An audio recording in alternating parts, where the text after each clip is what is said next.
This is the Youth Soccer Revolution Podcast, episode number 25.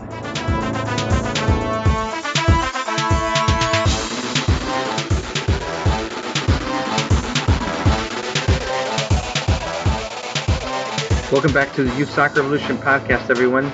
We are now in episode 25. Today I had the opportunity to speak to Liviu Bird, who is a columnist for Sports Illustrated. Liviu will first discuss with us his player development days as a youth in Alaska and Romania. Had some very interesting stories to tell us about playing on the streets of Romania, and then his development through the youth system in Alaska. As soon as we're done with that, we will then discuss one of the articles that he wrote in regards to the solidarity mechanism. I'm not going to dive too deep into it because I will have Liviu explain it, since he can explain it a lot better than I can. But it obviously very, very interesting because the end result will have a huge impact on player development here in the United States. Thank you very much to Liviu for coming on, and very grateful that he was able to come on and discuss it so that you can take a listen to it. I would recommend again to go on the youthsoccerrevolution.com and follow the links for both articles. I'll have them both on. Again, if you like the show, consider giving us a review on iTunes. Greatly appreciated. So here is Liviu Bird. So Liviu, welcome. Why don't you tell us a little bit about yourself and then what you're working on? Yeah, well, first of all, thanks for having me, Ernesto. I really appreciate it. So about me, I grew up playing youth soccer. I was born in Alaska, and I grew up playing there. And, I ended up going through the system and playing in college. I played at Highline Community College in the Seattle area for 2 years, and then went to Seattle Pacific University. Played in the PDL also. And then afterward, I decided, that it was probably time for me to try to find a way to actually make money, because I wasn't ever going to make Tim Howard type money playing soccer, unfortunately. So I started to write about it. I majored in journalism in college, and so it was kind of a natural progression for me. I always thought that I would play as long as I could, and then after that I would try to write about it. So that's kind of the short version. I mean, I started playing. My mom's Romanian, so that's where my name comes from, named after my grandfather. And so I started playing like a lot of kids do in Europe and around the world, and increasingly in the U.S. even, I think, where I learned how to play just in the neighborhood on the streets. And we would go behind my grandparents' apartment building in Romania, and we would play on this gravel parking lot, basically. And we had the one goal that we had was a kind of a frame, this kind of metal frame where people would drape their rugs over, and they would hit them with sticks and stuff to get the dust out of them. That's kind of how they would clean their rugs. And so we used that as our goal. And this was in Alaska, Liviu? No, in Romania. This is in Romania. Okay. So I was born in Alaska, and then I moved to Romania with my parents when I was about 1. Basically, as soon as I could get on a plane, my dad got a teaching job over there. And then I stayed there until I was about 4, moved back to Alaska. And then I started playing. That was when I finally started playing organized soccer, in actual leagues, and got into playing club at about age 10. So it's kind of a normal, I guess, from an American perspective, a normal progression from then. But I really learned how to play and how to appreciate the game and how to love the game playing on the streets in Romania with all the kids in the neighborhood, and that was, I still have really great memories of, I was 3 and 4 years old playing against kids who were 10, 11, 12, and I really think that was where this all kind of started for me. Mm-hmm. And take us back a little bit when you were playing on the streets. How many clubs were there in Romania in the area where you lived? I'm not even sure. I never looked into playing club there. My parents never really thought of that as an option. It was just kind of, at that point, I was just playing for fun, because that's what every kid does, right? I mean, you go out and you play with the kids in the neighborhood, and so I never really got into that. At one point, I did look at, when I was about 16, 17, I looked at moving over, maybe trying to play over there. I got kind of an offer for a tryout at one of the clubs, actually CFR Cluj, CFR Cluj, that was in the Champions League a few years ago. Now they actually got relegated last year from the first division. But, I got an offer to kind of go and try out for their U18s right when that club was coming up. And I decided at that point that I would go to college instead. Which, I don't have any regrets, but at this point, knowing what I know now, I might have made a different decision back then. But, so I didn't really know much about the club scene over there. I was just kind of playing to play. That's what the kids did. That's what we did for fun. And it was, just the cool thing to do, right? You go in the back and you'd play soccer on the street with your friends. Yeah. Do you know any of the kids that might have hung around either around your time before or after that may have played professionally? I don't, actually. There was I remember one kid he's probably the oldest in our group. He was a really good player. But the situation being what it is in Eastern Europe, a lot of places, he was kind of working in the family business to help support the family. And he never really, the only times he ever got out was, he didn't even come every day. We would be out there every day, and he would come 2 or 3 times a week whenever he could. To play just kind of after he was done working, but he kind of, I think he stuck around in the family business, and that was what he did. I see. And just for the listeners, you played PDL, which it's still a very high level of playing, and you're a goalie. Yeah, well, when I say I played, I use that term loosely. I sat on the bench a lot, but it was, okay. But well, no, I loved it. It was a great experience. PDL, college, both. I loved the teams that I played with, and I was in a good place here in Washington State, in the Northwest in general. Soccer is huge here, and if you want to find a place to play, you should be able to. Everybody can find a place to play in college, whether it's community college like I started out, or going straight to a 4-year school, or PDL, NPSL, any of those levels of amateur soccer, and all the way up to the Sounders and Timbers and Whitecaps. So there's a little bit of everything. Anything you could possibly want with soccer, we have it here. Great. And why don't you talk a little bit about, because obviously your position is very specialized. So when did you actually start playing keeper? When did you decide, hey, I think I can play keeper? Well, I started playing, my first year of club was when I started actually playing in goal, and it was kind of a weird situation. When I was 4 and 5 and 6, I would play in rec leagues, and those leagues you always rotate who the goalkeeper is, and not every time, but a lot of times when I get put in goal, I hated it so much that I would cry, and I was that kid, and so it was kind of funny. I came up to my first club practice, and the coach was asking, all right, so who wants to play goalie? We're gonna have a couple and we'll rotate, but it's got to be 2 or 3 of you who do it most often. And nobody really wanted to do it, so I kind of raised my hand and I was like, you know what, I'll take a shot at it. Why not? And my parents obviously were shocked because they thought I hated it, and even I thought I hated it, but nobody else wanted to do it, so I kind of thought, why not? I'll give it a shot, and I ended up liking it, and I still played in the field. I kind of switched on and off until I was about 16, which is when I really started to specialize and played only in goal.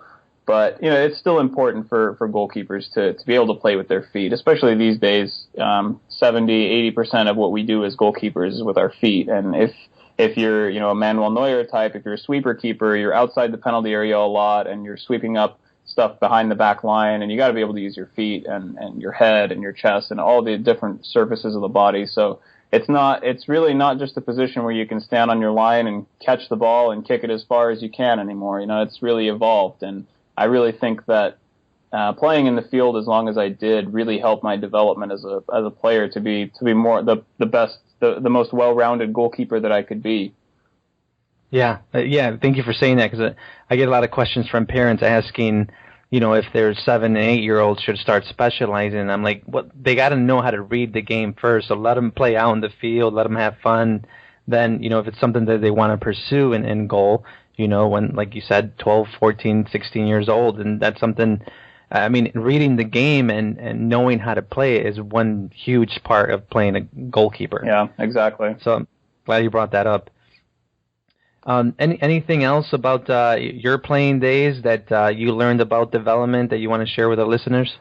Well, as players, kind of as youth players, I think a lot of kids just kind of go through the system and they don't really, I mean, they're kids, right? So you don't exactly understand what's going on. You don't know what best development practices are a lot of the time. And as younger players, you're not, it's not really up to you to know. It's for those who are coaching and those, the parents, the people who are in charge to kind of guide you, and you trust them to guide you down the right path.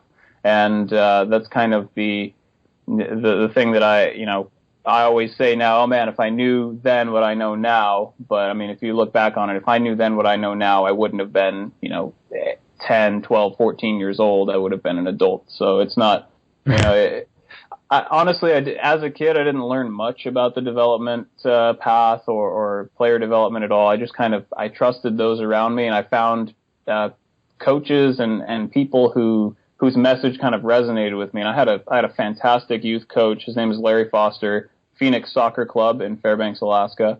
He was a great coach, and he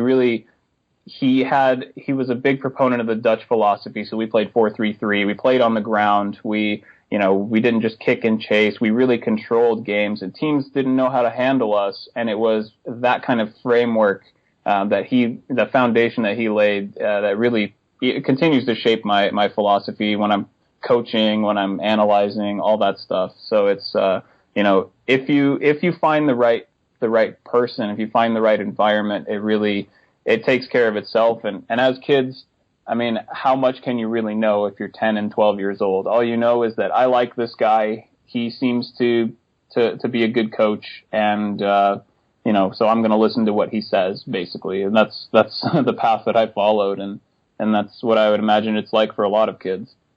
Mm-hmm. And you started off by talking about playing on the streets in Romania and how you enjoyed that part and how you started. Do you still encourage kids to play outside of formal training hours? Always, all the time. A lot of clubs will set up these free play days or whatever they call it, where they bring all the kids together and they distribute pennies, and they're like, all right, just go play, and there's no coaching involved. But to me, that's still a little bit too organized. If these kids are really going to go out and just play, they should just go themselves. Like the cliche goes, throw a couple of shirts on the ground for goalposts and go from there. That's to me is what actually free play is like. If there's adults there, if they're constantly being supervised, it still feels a little bit tainted. So I always love going to, city parks and seeing kids just kicking a ball around and having a good time. And that's what it's about. When we're talking about free play, when we're talking about kids learning to love the game and love the ball, that's what we're talking about, I think. Yeah, and it's interesting you bring that up, because I feel the same way. We still do that with our club. And that's because I feel that if we don't do it, that kids won't go out and find their own time to do it. So it's either that or nothing. But I completely agree with you that it's still not the actual street play that you find. For example, I'm from Mexico, and after school, you're walking home and there's a few kids there playing. You jump in, you start your game before you go home for dinner. And that's the natural that you're talking about. That's the actual street play, the free play.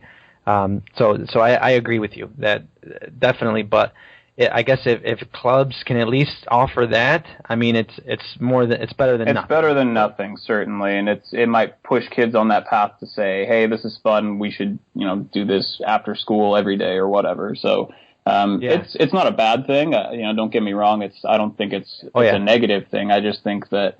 It needs to be, kids need to be encouraged to just go out there and I mean, like you say, I mean, you play until your parents stick their head out the window and say, hey, come home, it's too dark or it's time for dinner or whatever. And I mean, those are my memories too. It was, like I said, it was behind my grandparents' apartment building. So they lived on the third floor. They just kind of stick their head out the window and yell at me, say, hey, come home. And eventually I'd have to, go home. So. Yeah. Yeah, I know. I mean, I'm sure it's pretty difficult. When we talk the United States, the huge country with many kids that live out in the country and don't have, that kid that lives next door, or 5 or 10 kids in the neighborhood. So I can see where it would be difficult for them. What do you think about them just getting in their backyard with their older brother or their dad or sister? Yeah, I mean that I think that counts as well, and it also builds that that family feeling around the game, and that's how you get a lot of kids who come up who are, oh, they say this guy's good, but his younger brother's even better because, if this player's that good and he's been beating up on that younger brother for so many years. So, I think it's all good. It all counts. Yeah. And just real quick, last thing in regards to your development, your parents, how involved were they? What do you remember about them? I remember a lot of really great arguments with my dad in the car after games, and my mom kind of trying to stay out of it. I remember a lot of discussions and they were very involved. Let's put it that way. They always cared. They always pushed me, but they never pushed me farther than I wanted to push myself, which was fine for me because I always had high standards and I always wanted to be the best that I could be. So at times they actually had to kind of be there to rein me in a little bit and say, hey, chill out. Maybe you shouldn't go for another 5-mile run because you've done that the last couple of days. You're going to kill yourself. And so I had really supportive parents. It was really, really important that obviously that they supported me and that they obviously, if we're talking American soccer, that they were willing to pay for all this stuff and that they were always there and they were always really involved. And it wasn't just did you have fun? Okay, good. And that was the end of the discussion. My dad would say, well, what's going on with this? Why did this happen? Why are you doing this? Why is the coach doing this? And we'd always just, like I said, on the car rides back to the house after games, we would have some epic arguments, and it was always just, I loved it. I mean, looking back on it now, I wish I could have more of those. So it was always a lot of fun, and they always came to my games. They always supported me. They came out and watched me play in college, and so my parents were great. How did you decide which college to attend? Well, it was it's tough to get recruited out of Alaska, as you can imagine. Not a lot of college coaches are flying up there every weekend to watch the best players play because honestly, there aren't that many. So you have to be really good at marketing yourself. So I sent a bunch of emails and called a bunch of coaches, and eventually I decided to go to community college in Washington for a couple of reasons. One, because it's cheaper, and the education for the first couple of years is the same exact thing as you would get at a giant school, but it's way cheaper. I came out with no student loan debt for my first 2 years, and that was really important.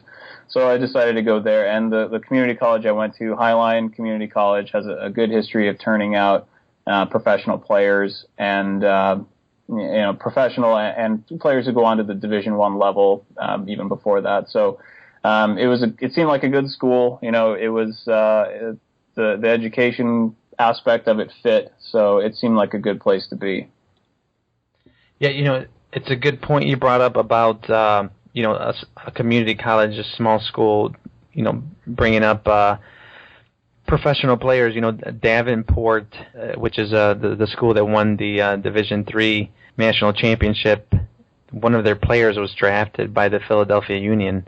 Kids need to know that just need to get into a school and so you can still keep developing. I think a lot of kids think if I don't get to a Division I, it's over, but it's not. Yeah, absolutely. No, you're right. I mean, I didn't make it to Division I. After that, I decided to go to a Division II school, which was, honestly, we're just as good because it was a really top-notch atmosphere. A smaller school still, which was nice, but we would play Division I teams in the fall preseason and in spring season, and we would beat them or tie them. When I was there, we didn't lose to one Division I team that we played. So it's not about Division I, Division II, Division III. It's not about the label. It's about the quality of the school and the program and the atmosphere. And if it's the right atmosphere for you, then it's the right place to be. Yeah. Well, thank you for sharing all that about your development, Liviu. let's talk about the article, and I want to learn from you, and obviously I've learned a lot already from the article. I knew a little bit about it, but not as much as you went into with the article. Yeah, They talk about the solidarity mechanism. Explain that law with FIFA or policy, I should say, that they have. Well, there's two big aspects to it, right? One is training compensation, and then the other is solidarity, and they're two separate mechanisms. And there's been, even since the story came out, there's been a lot of confusion about the difference between the two, and I probably should have explained it a little bit better in there somehow. Great. Well, you get a chance to do it now, so great. Exactly. That's good. So training compensation is designed to kind of reimburse clubs for the payments, that the money that they spend to develop professional players. So if a player plays for you for 5 years and you spend $10,000 a year on that player, then you should, if they make it to professional level, there's no reason why you shouldn't be able to get that money back. So that's the training compensation piece of it. The solidarity mechanism piece of it, that is to incentivize this development, to reward clubs for producing these kinds of products, and ultimately, as the name suggests, solidarity, the solidarity of world football, to really promote the grassroots and protect the grassroots clubs that are doing the important work. Because without them, these professional clubs wouldn't exist. They wouldn't have a place to draw players from. So it's really important that the grassroots clubs are rewarded and are incentivized to continue doing the work they're doing. And when we're looking at American clubs, a lot of the top clubs in the country, such as Crossfire, which is the main one involved in this story, are nonprofit. So they need a way to, be able to make their top programs free, because Crossfire's in Development Academy. Their top teams are free. The players don't pay to play. And if they can get this kind of solidarity for developing professional players, then that makes it even easier then to make sure that these programs stay free, and in turn pass on those benefits to players lower in the system who maybe pay, but maybe later they won't have to pay as much. Or hopefully we get to the point where, along with other aspects such as sponsorships and fundraising and all that stuff, where hopefully if you're in a premier club at any level, you don't have to pay to play. Your parents don't have to pay for you to play. So that's kind of the ultimate goal of this kind of mechanism. Okay, just to be clear, for example, a club in Europe, and correct me if I'm wrong, not every single academy is completely free. There are some kids that do end up paying for some of it. Yeah. Is that right? Yeah, that's correct. A lot of times it's a nominal fee. It's not very much. The top level clubs are pretty much completely free, and obviously any clubs attached to professional teams such as Barcelona, Real Madrid, et cetera, those are usually completely free.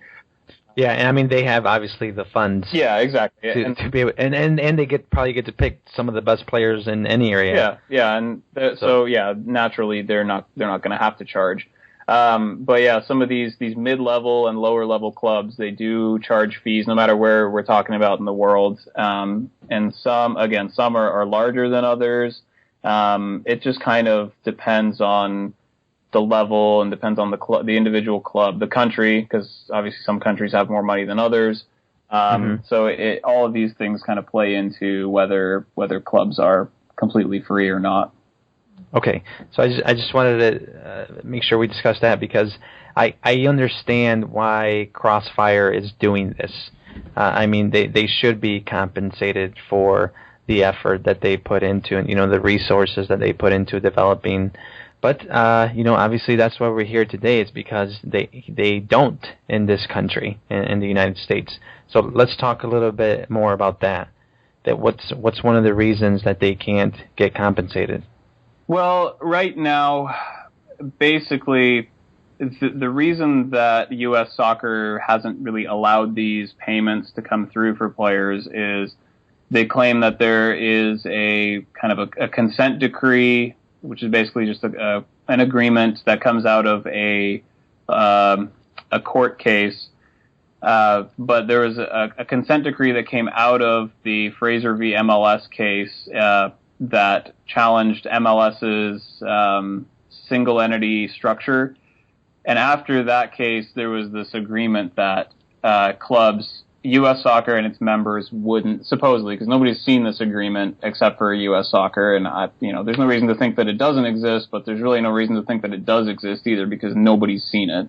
So this agreement that kind of says U.S. Soccer and its members won't, that part of the FIFA regulation is unenforceable, and it's not that specific regulation because this case happened before the FIFA regulations for training compensation and solidarity came into effect. Okay. That was that was in 2001, and okay. This case, the Fraser v. MLS case, started in 1996 and was eventually resolved in 2002. So if it actually arose from this Fraser v. MLS, I don't know if it would be possible for it to involve specifically these regulations that came out in 2001 and a little bit later than that.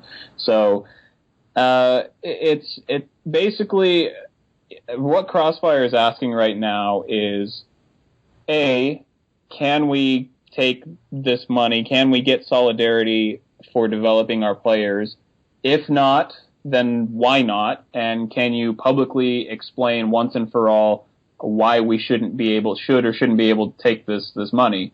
And oh, by the way, if you say that we can't, then no matter what, we're going to challenge it, whether it's in FIFA or in the U.S. courts, because the legality of any consent decree and the validity of a consent decree that came out of a case before or right when these FIFA regulations were coming out is questionable at best. So basically, Crossfire is taking a stand and saying, look, we think we should be able to get this money for developing players, and we're going to see this through to the end to make sure that we can, because, like you say, it's important that clubs be rewarded for this kind of work.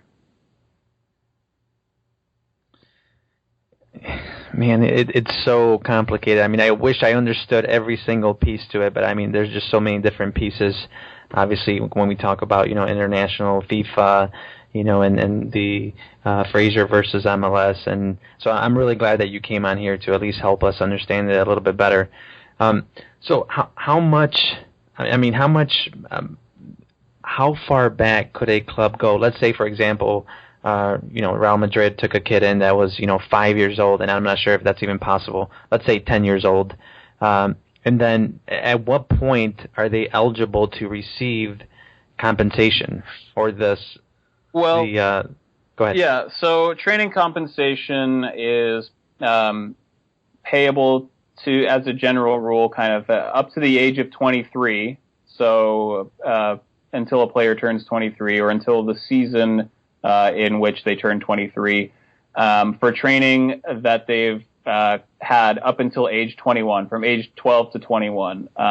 So basically, training compensation is due when a player registers for the first time as a professional or a player is transferred between clubs of two different national associations. As DeAndre Yedlin went from the U.S. to the United Kingdom, so that's a transfer between clubs of two different national associations. So if he had gone and signed his first professional contract directly with Tottenham Hotspur before he played for Seattle Sounders, then that would have also been eligible for training compensation. Again, Crossfire is only looking for solidarity. They haven't looked for this training compensation piece.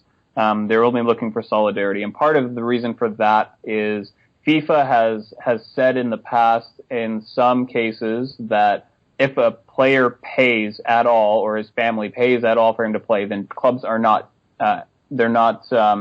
due any training compensation, because again, that's training compensation is to reimburse those expenses. And so if the player or his family paid, then those expenses have already been paid. So the club shouldn't be able to take those. What Crossfire is looking for is solidarity, which again is designed to reward the clubs and to incentivize this kind of development, regardless of who paid or who didn't pay for the actual training. So they take this money and they do what they see fit with it. They can create more scholarships. They can, maybe send it directly to the parents who paid if they wanted to, or they can they can do whatever they want with it. This is their money as a reward to decide how they're going to continue that development in the future. Solidarity, the schedule for paying Solidarity is a lot more complicated. So basically, if a player transfers and it's not a free transfer, meaning they transferred during their contract, not at the expiration of the contract, 5% of the transfer fee is taken and distributed by the buying club as a solidarity contribution to the clubs involved, again, in the training between the seasons of their 12th birthday and their 23rd birthday. Okay, so that's the eligibility as well, 12 through 23. Okay. And so basically 5% of the entire transfer fee goes to Solidarity. And then based on which seasons they played, it determines how much of a percent of that 5% the club is eligible for. So, for instance, if a player plays for a certain youth club between the seasons of their 16th and 18th birthday, then that club is due 30% of the 5%, or 1.5% of the total compensation. And so from season of their 12th birthday, 13th, 14th, and 15th, that's 5% of the 5%, or season 16 through 23, seasons of their 16th through 23rd birthday, for each year, it's 10% of the 5%. So again, there's a lot of numbers and it's really complicated. But I mean, I think you've explained it very well. Thank you. That's pretty good. And hopefully, if people are still confused, they can go and read the story and read the same paragraph 5 times. That's what I did when I read through the FIFA regulations. I sat there and I read it, and then I read the same sentence, the same paragraph 5 or 10 times over until I was sure I understood it, because it's not easy to understand, but it does lay out some important pieces of who pays, why is it paid, how much are they paid, all that fun stuff. Okay, and I mean, I'm gonna put a link to the article in the show notes as well, and I mean, all you got to do is go and Google Yedlin, Crossfire lawsuit versus USSF or MLS or compensation with FIFA. I mean, any of those, and I think your article comes up first, so it's obviously a very good article. Oh, thank you. So when obviously our podcast is about development of players, and I know this is very interesting because it does have to do with the difference between developing players here in the U.S. and developing them in a different country. How do you think that impacts this policy or law? How does that impact player development here in the United States? Well, if clubs were allowed to get these fees, training fees, Solidarity, all that stuff, it really would, I think, go at least part of the way to reducing the pay-to-play model that we have here, which is some of the most oppressive in the world. Like I said, it's not a 100% fix, right? This will take care of a good chunk of it if your club develops a lot of professionals, but sponsorships and fundraising and that will always be, I think, part of the way that clubs will have to raise this money. And it may be that clubs are never 100% free in the U.S., but I think if these kind of regulations were put in place, I think it would go a long way to reducing a lot of the burden on some of the players who come from underprivileged backgrounds and really their families can't afford to pay for them to play. It would go a long way to reducing the burden of that, and it would go a long way to getting more of those types of players who come from, backgrounds such as, players like Clint Dempsey, whose families didn't have much and he traveled 2.5 hours each way to and from training when he was a kid, and the other families in the club helped pay his fees, and so essentially he was on scholarship. I think a lot more of those kinds of players would come through if youth clubs had more resources and more ability to pay for these for their training. And again, I want to say this again because I think it's an important distinction. there's the difference between training compensation and solidarity is kind of where a lot of people are saying that, oh, if Yedlin's family paid even a little bit, then why should Crossfire get this money? Well, again, training compensation is not something that they're even looking for. That's not what they've been asking for. They've been asking for solidarity, which is designed specifically, regardless of who pays for the training, designed specifically to incentivize that development. And actually today, Crossfire's lawyer sent me a statement saying that, because of the kind of the reaction, some people saying, oh, they're just trying to get money off of this. Like this has nothing to do with principle. It's all about getting money. Crossfire's come out and said, you know what? In this specific case, if we get any solidarity money, it'll go directly to the U.S. Soccer Foundation. So it'll go to U.S. Soccer's charitable arm, and they will be able to kind of disperse it as they see fit among the soccer foundation needs in this country. So it's not, basically their message is, this isn't about the money, it's about the principle and about the fact that these clubs, whether it's Crossfire, whether it's any of the other clubs, because there's plenty of other clubs who've come forward and who have joined kind of their fight. It's not about the money for them. It's about the principle. It's about rewarding these clubs for the work that they do. And I don't think that it can be argued really that well that they don't deserve to be rewarded when they develop professional players. The youth clubs around the country, they develop professional players for MLS. They develop professional players for leagues abroad. There's really no reason why these clubs shouldn't be rewarded for the work that they're doing. Yeah. Fascinating. I just find this so fascinating. When do you see this coming to an end? How far are we? You mentioned the Fraser versus MLS went for like 8 years, for 6 or 8 years, I think you said earlier. When do you see an end to this? That's a good question. At this point, well, there's a couple of different things that could happen. One, FIFA could respond to the letter that Crossfire sent to the executive committee. And, I've reached out to FIFA and I sent them an email saying, hey, have you received this? What do you think? What's the next step? And nobody's gotten back to me yet. So I don't know if FIFA has really decided what they're going to do yet. Or U.S. Soccer, and obviously U.S. Soccer President Sunil Gulati is on the executive committee, so I'm sure he has a copy of this letter and has seen it. So he might decide, to respond without getting FIFA involved, and maybe they'll try to come toward a solution without FIFA's involvement. I'm actually working on a follow-up story right now that should be out hopefully in the next week that details some of kind of what's next. So that's okay. At this moment, it's kind of everything is very much in flux. It could be resolved next week if the right parties come together and meet, or it could be resolved in another year or 2 years or whatever, depending on how slow the process goes and how hard everybody pushes. And I think for all parties involved, obviously, it would be nice to have this done as soon as possible, because it's not a great look for anybody particularly. It looks like, Crossfire's kind of complaining and they're trying to get money, which is, it's never good to be seen as, where we deserve this money for whatever reason. Even if you do deserve it, it's still, because there's money involved, it can make you look a little greedy, which again, I don't think Crossfire is being greedy, but it can still come across that way. And it's not good for U.S. Soccer because, there are annoying journalists like me who will keep writing about this. So, Well, it's interesting though. It's really interesting. And if something like this was to happen, it would change the whole landscape, So this is pretty big. Yeah, it is big, and the results of this, I think, because Crossfire, all indications right now are that they're not going to back down one way or another. They're planning on seeing this through to a resolution.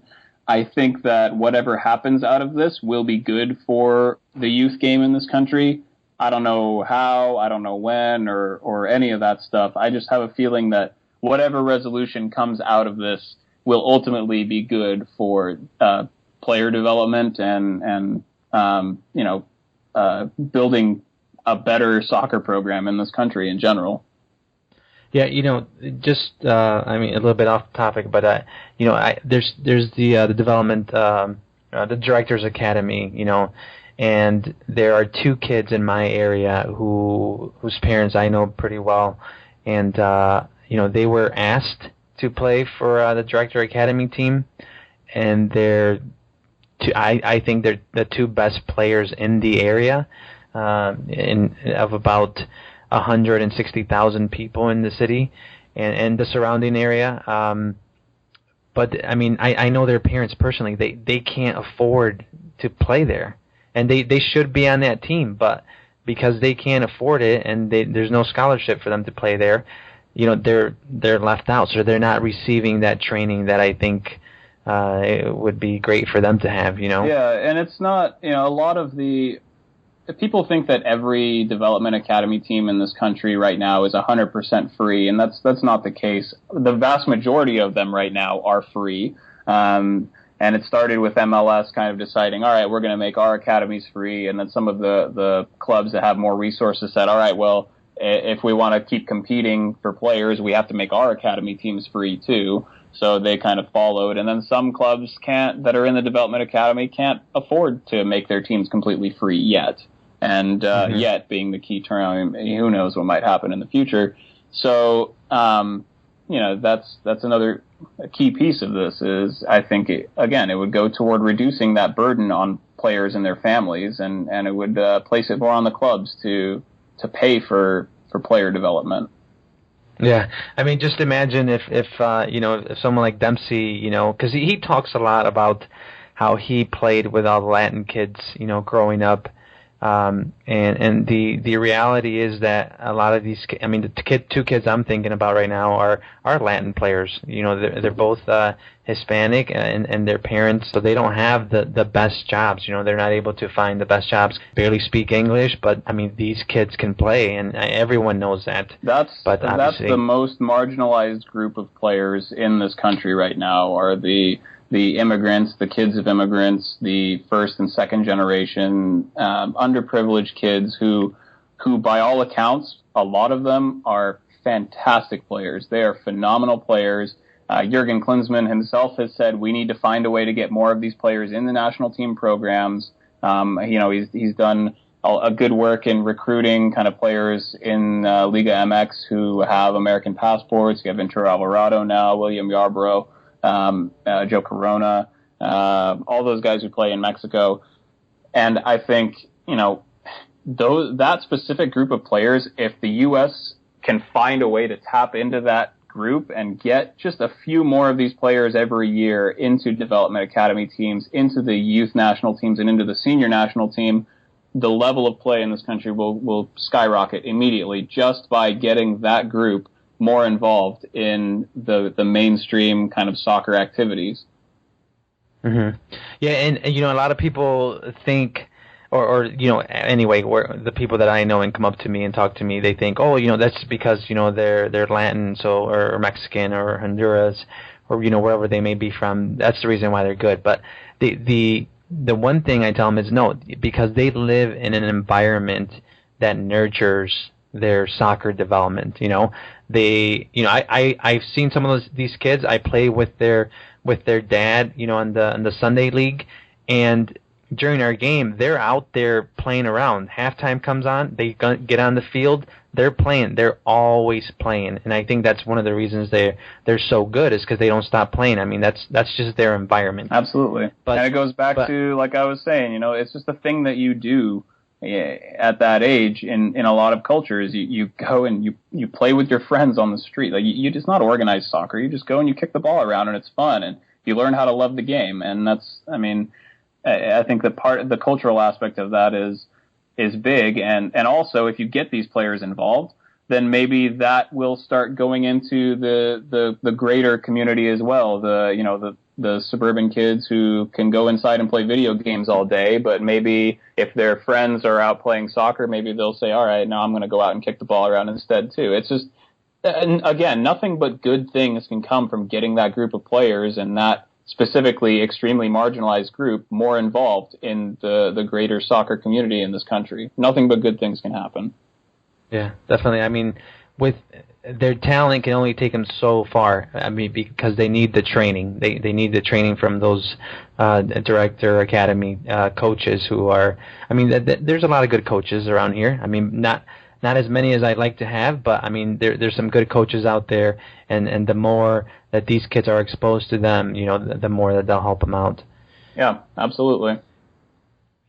So I'm sorry I got off a little bit off the article, and I want to, if you can send me a link once you get that up, the second article, the follow up, I'll put that in the show notes as well. Yeah, of course. Anything else, Liviu, that I didn't ask that you think is important to know about this? No, I mean, I think we pretty much covered the important aspects of it. The implications are huge, like you said, and it could be, a really big thing for soccer in this country. And there are a lot of people right now who are supporting Crossfire and telling them, keep on this, don't give it up, all that stuff. And all indications are from the club that I have had so far that they're not planning on dropping this anytime soon.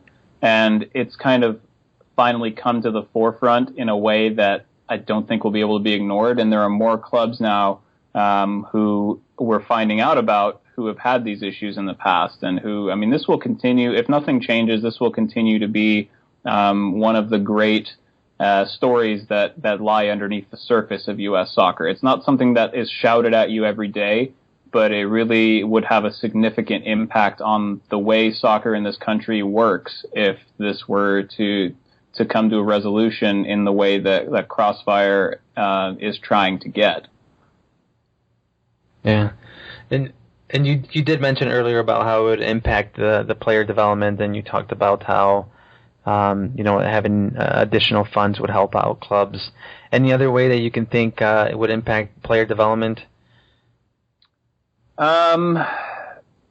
Yeah, I think we pretty much covered it. For me, the big one is reducing the burden on the players and their families to pay for playing and to play soccer, and I think that would have a significant impact in that regard. And again, it would get these clubs to have more resources, and it would reward them for the good work that they're doing. Do you know of any other countries that reject the compensation? I haven't done a lot of research with regard to other countries in this. I think it's probably similar. Based on what I know, I think it's probably similar in Canada, where it's not because it's ignored necessarily, but it's because it's one of these things that people don't really know about, and because MLS is an American and Canadian league, I think a lot of that kind of goes into both countries.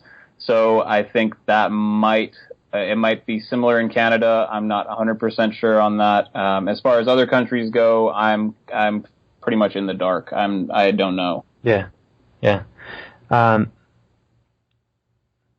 And just to mention a club like Ajax from the Netherlands, this is, I think, one of the reasons why they're so big, right? They're not necessarily the richest club, but they keep producing all these players and then get compensated for it. Exactly. And you think about a club like Ajax, how many players do you see in the top divisions around the world where you go and you look them up on Wikipedia or whatever, and you look at their playing history and they go, oh, he played for Ajax, what do you know?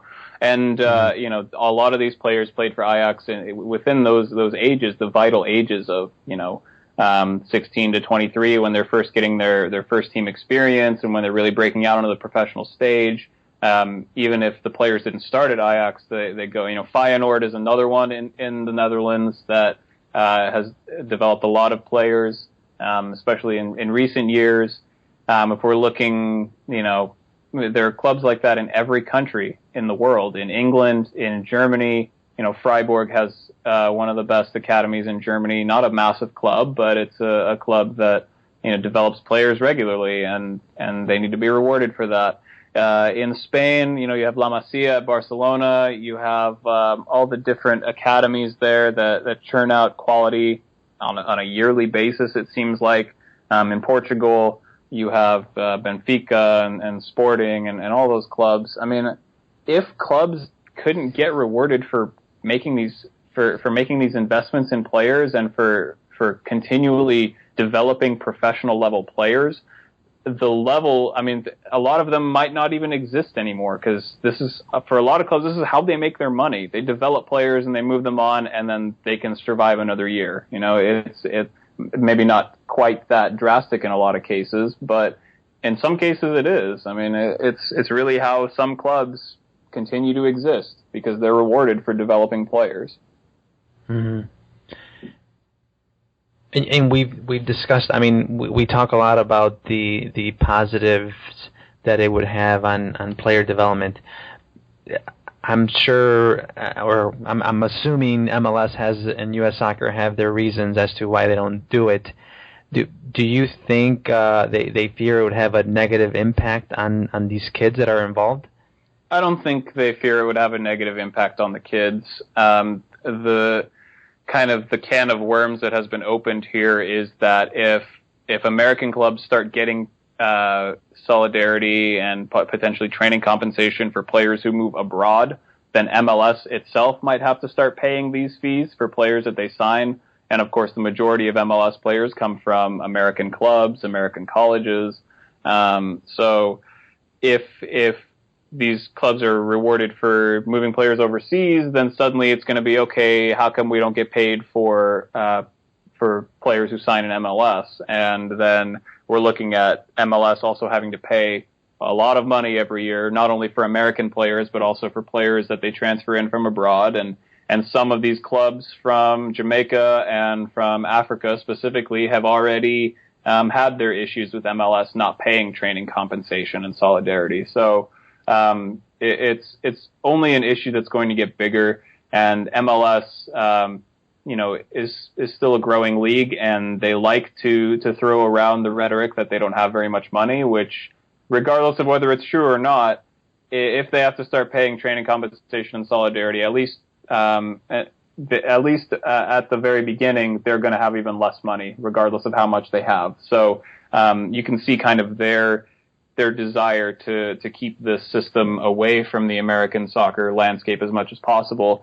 But at the same time, if these MLS academies then turn around and start developing more and more players, then it's only going to make them more money as well. So there are a few different ways to look at it, and for MLS specifically. And I think at some point they're going to have to see, weigh up the cost benefit and see that if they develop players and they continue developing players, because the homegrown players have already started being signed in larger numbers every year, it's only going to benefit them as well.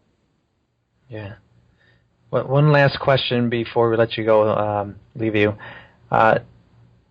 What has been MLS's explanation, or U.S. Soccer? Have they had one, a public explanation why they don't allow this? It's just that consent decree that I talked about before. Okay. That's kind of their... The Frazier versus MLS? Yeah, it's not from that case specifically. It comes out of a subsequent case, or it comes from that case, but it's not specifically tied to that case. So it's a separate kind of document, and it's a separate agreement, according to U.S. Soccer, everything that we've heard from U.S. Soccer, because I haven't seen a copy of it.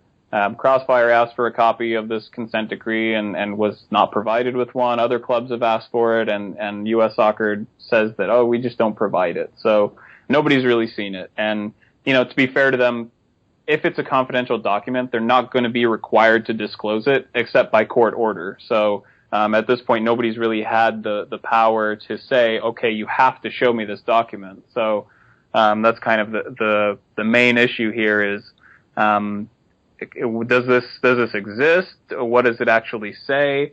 When was it created? All these things that we don't know right now. That's kind of another part of what Crossfire is hoping, is that at some point in the near future we will be able to answer all these questions about that consent decree. Yeah.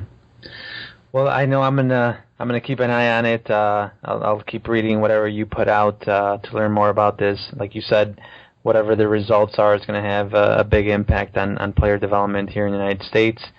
So thank you so much for coming on and sharing your knowledge about this, because like I explained to you earlier, I was very confused by it, but you definitely explained it very well.